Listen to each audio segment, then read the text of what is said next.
Jemaat Tuhan, Bapak Mama dan semua anak-anak, saudara-saudari, orang-orang muda, Shalom. Dalam relasi keseharian kita, ya, relasi kita hari-hari, kerentanan untuk berbuat kesalahan itu sangat terbuka lebar, sangat mungkin untuk ada. Rentan sekali kita untuk buat kesalahan. Kita bisa buat salah dalam perkataan kita. Dengan sengaja ataupun tidak sengaja kita berkata-kata, dan itu menjadi kesalahan bagi orang lain. Lalu juga kesalahan dalam pikiran kita saat kita memikirkan sesuatu yang buruk saja itu menjadi sesuatu yang salah sebenarnya. Meskipun orang tidak bisa membaca apa yang ada dalam pikiran kita. Dan juga satu yang kita lakukan yang juga tidak kalah fatal, kita buat kesalahan dalam perbuatan. Kesalahan-kesalahan yang kita buat itu baik dalam perkataan, dalam pikiran, dalam perbuatan, itu sangat mungkin menimbulkan luka di hati sesama kita. Entahkah luka itu kecil, entahkah luka itu besar, entahkah dia berdarah-darah, dia bernanah, dia menganga, ya. Selalu ada luka yang ditimbulkan kalau hati itu sudah tergores. Nah, sebagai manusia, meminta maaf atas kesalahan yang diperbuat itu kewajiban kita. Jadi sebuah salah, kita sadar bahwa kita salah, kita pergi minta maaf, ya, kita pakai bahasa Alkitab, kita pergi memohon pengampunan, itu kewajiban kita. Tapi pertanyaan untuk saya dan saudara, kalau meminta maaf atau meminta pengampunan itu kita pun kewajiban, maka pertanyaannya apakah memberi maaf, memberi pengampunan, melepaskan pengampunan itu juga kita pun kewajiban atau tidak? Jadi meminta maaf itu kita pun kewajiban, tapi memberi maaf itu kewajiban ataukah tidak?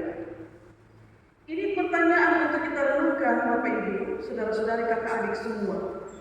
Karena begini, dalam praktiknya, ya, memberi pengampunan itu justru dilakukan bukan sebagai kewajiban, tapi kita lakukan itu hanya sebagai pilihan. Ya, hanya sebagai pilihan. Saya mau kasih maaf, kosong kasih maaf, itu saya punya hak, gitu. Kita bilang gitu.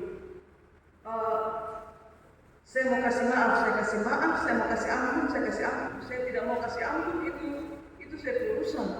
Saya tidak mau kasih ampun. Bahkan yang lebih parah kita bilang, tak usah kasih ampun. Biar kalau dia bawa itu kesalahan, itu rasa bersalah itu sampai dia mati. Dan kita pun saudara tersiksa luar biasa dalam perasaan bersalahnya seumur hidupnya. Karena keengganan untuk melepaskan. Karena kita pandang itu hanya sebagai pilihan. Saudara-saudari, ada satu pengajaran dalam lingkungan kehidupan orang Yahudi, itu pengajaran bernama pengajaran rabinis. Pengajaran rabinis yang diajarkan oleh para guru-guru Taurat di sinagoga. Pengajaran itu mengajarkan bahwa pengampunan itu hanya diberikan 3 kali. Hanya 3 kali. Satu kali saudara membuat salah dan dia datang minta ampun, berikanlah ampunan. 2 kali berikanlah, 3 kali berikanlah. Tapi kalau lebih dari 3 kali tidak lagi tersedia pengampunan. Itu pengajaran rabinis. Nah, sekarang Petrus datang kepada Yesus dan dia bertanya kepada Yesus, "Guru, berapa kali aku harus mengampuni saudaraku yang berbuat dosa kepadaku?" Dia tanya berapa kali. Kalau dia tidak sebut angka 3.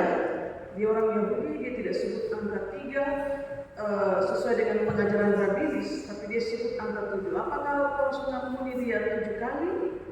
Dan Yesus bilang, pengampunan itu harus dilepaskan 70 kali 7 kali. Apa maksudnya, saudara-saudari? Papa, mama, dan saudara-saudari semua, kakak adik, anak-anak yang terkasih dalam Kristus. Hutang 10.000 talenta itu banyak.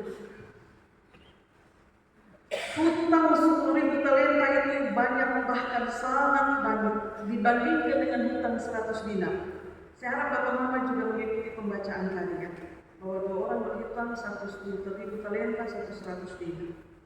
Hutang 10.000 talenta itu banyak, bahkan sangat banyak dibandingkan dengan hutang 100 dinar. Singkat saja Bapak Mama ya, hutang 10.000 talenta itu kalau dirupiahkan dia sama dengan 29.625 juta. Itu kalau dirupiahkan 10.000 talenta itu 29.625 juta. Dan hutang 100 dinar itu juga kalau dirupiahkan dia sama dengan 4.942.000. Jadi hutang di dia tuan 29 miliar dan kawan hutang di dia 4 juta sekian. Dia kawan hutang di dia itu hanya 0,016% dari total hutang dia tuan. Gitu ya Bapak Mama ya. Jadi hutang di dia tuan 29 miliar dan kawan hutang dia 4 juta. Kalaupun dia kawan kasih lunas ini 4 juta hutang di dia dan dia pakai untuk bayar hutang, itu cuma 0,016%. Baru 0,016% dari total hutang untuk dia tuan. Kabar baik dari perumpamaan ini, Tuhan mengampuni semua hutangnya. 29 miliar itu dihapus jadi 0. Tapi kabar buruknya dia sudah menghapus 4 juta yang ditinggalkan dari pinjam di dia. Bapak Mama, kira-kira itu pengalaman kita hari-hari kok. Terpuji satu bilang sudah bayar naik. Sudah beta sudah ingat naik. Tapi kita ingat bahwa ada satu teman ada utang di kita. Kita bilang, es datang itu uang, tapi kita ada mobil ini. Perumpamaan yang Yesus sampaikan ini, Yesus sampaikan supaya Petrus, ya, supaya orang banyak yang mendengar saat itu dan supaya kita yang ada sekarang ini, kita memahami bahwa ada makna baru tentang pengampunan yang Yesus mau sampaikan, yang berbeda dari pengajaran rabinis yang beredar di kalangan mereka. Bahwa pengampunan itu bukan pilihan. Melepaskan pengampunan itu kewajiban. Melepaskan pengampunan itu kewajiban. Dia bukan sekedar pilihan suka-suka beta. Sapa beta melepas maaf, sapa beta memaafkan, suka-suka beta tidak. Pengajaran yang Yesus sampaikan lewat perumpamaan ini untuk bilang kepada orang banyak, juga kepada Petrus yang bertanya dan juga kepada saya dan Bapak Mama. Melepaskan pengampunan itu kita punya kewajiban. Tadi saya bilang kalau meminta maaf itu kita punya kewajiban. Sadar diri salah kita tinggi minta maaf. Tapi apakah melepaskan maaf itu juga kewajiban? Ya. Melepaskan pengampunan itu kewajiban. Bukan sekedar pilihan yang diberikan hanya 3 kali. 70 kali 7 kali itu banyak. Terlalu banyak. Ada sesuatu yang jauh lebih dalam yang ingin dicapai dari tindakan memberikan pengampunan. Dan itu adalah pembebasan. Bapak Mama, kalau Bapak Mama baca ini perumpamaan, kita baca, saya jelaskan secara sederhana. Sekarang raja buat perhitungan. Lu utang ini lu bayar. Kalau lu sudah bayar, maka lu istri, anak, dan semua harta dijual supaya bisa tutup ini. Tapi pengampunan ini datang dan artinya bahwa mereka semua dibebaskan. Lalu yang berikut, waktu dia sudah melepas kawan berhutang, dia kirim kawan di penjara. Apa yang terjadi dengan dia? Raja mendatangkan penghapusan itu.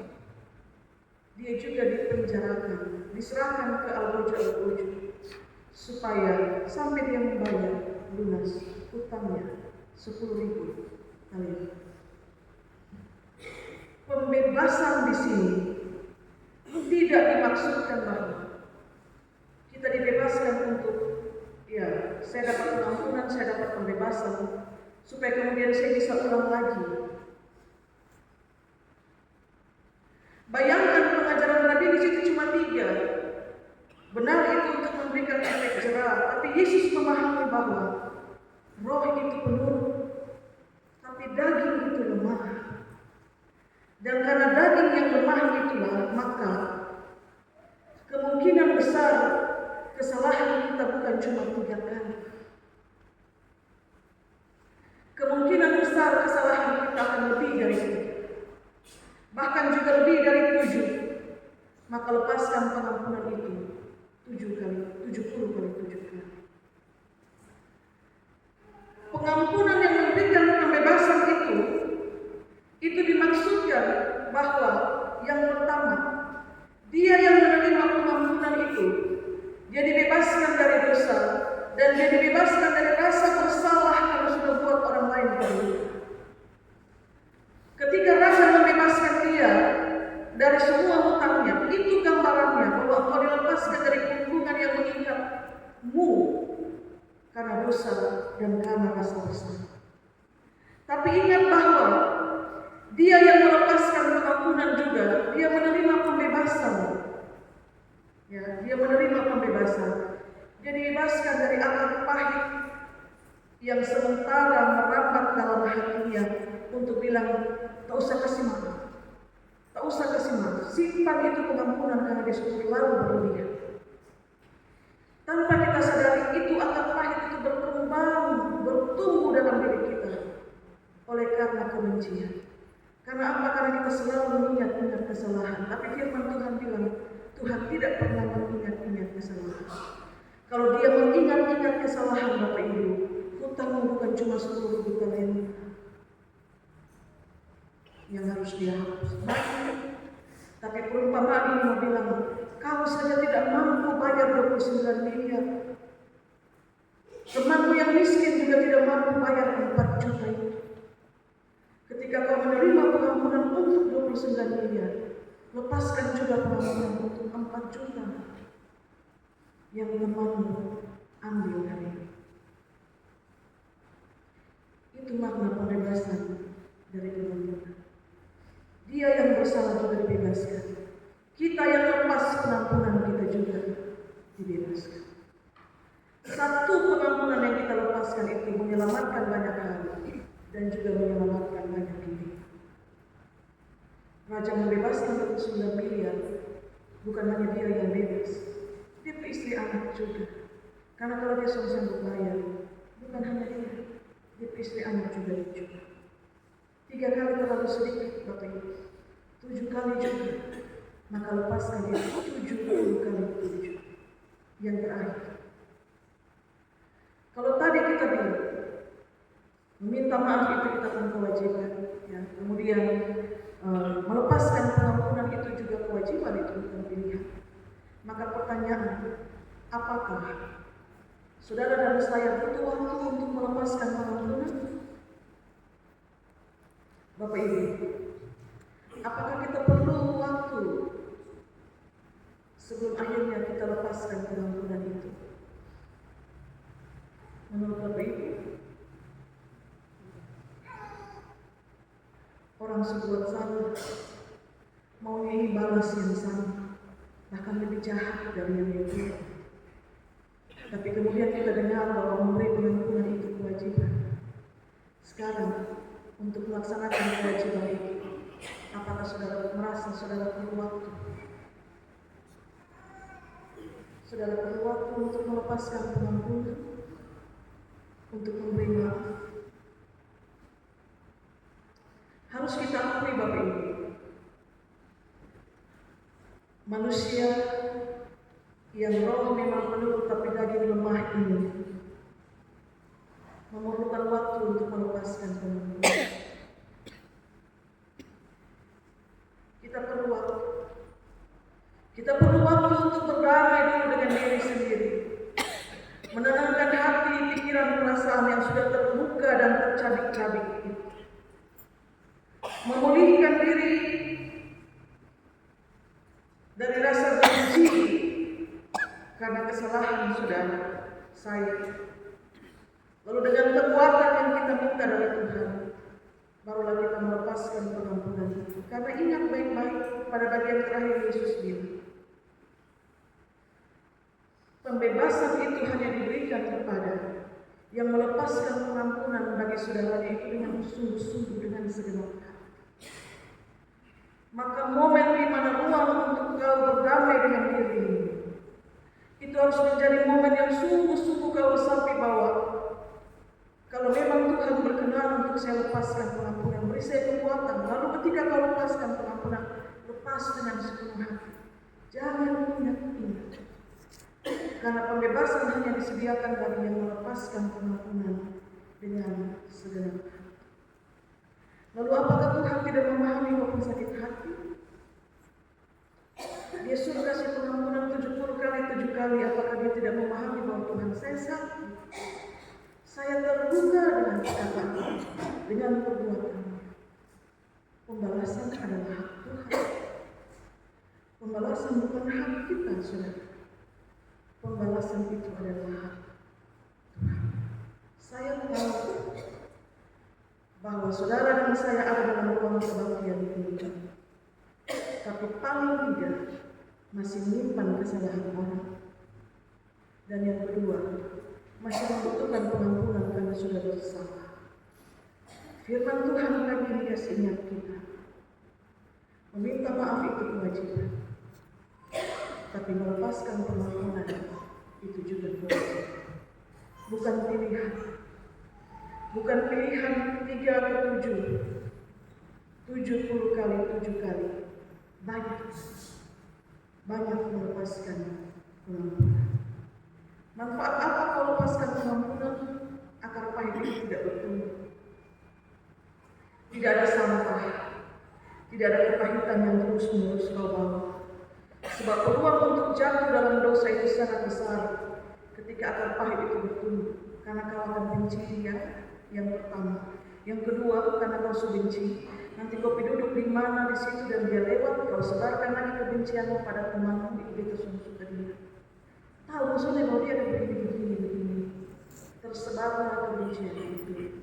Dan kemudian teman pergi dari sampingmu, dia pergi ke sana dan dia mulai bilang bahwa ini satu ada sahabat basur ilmu, ada marah karena satu perbuatan dan lain sebagainya.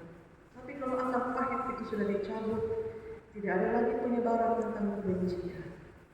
Semoga firman Tuhan ini memberkati Bapak Mama sekalian, melepaskan pengampunan untuk kebebasan 70 kali 7 kali. Amin.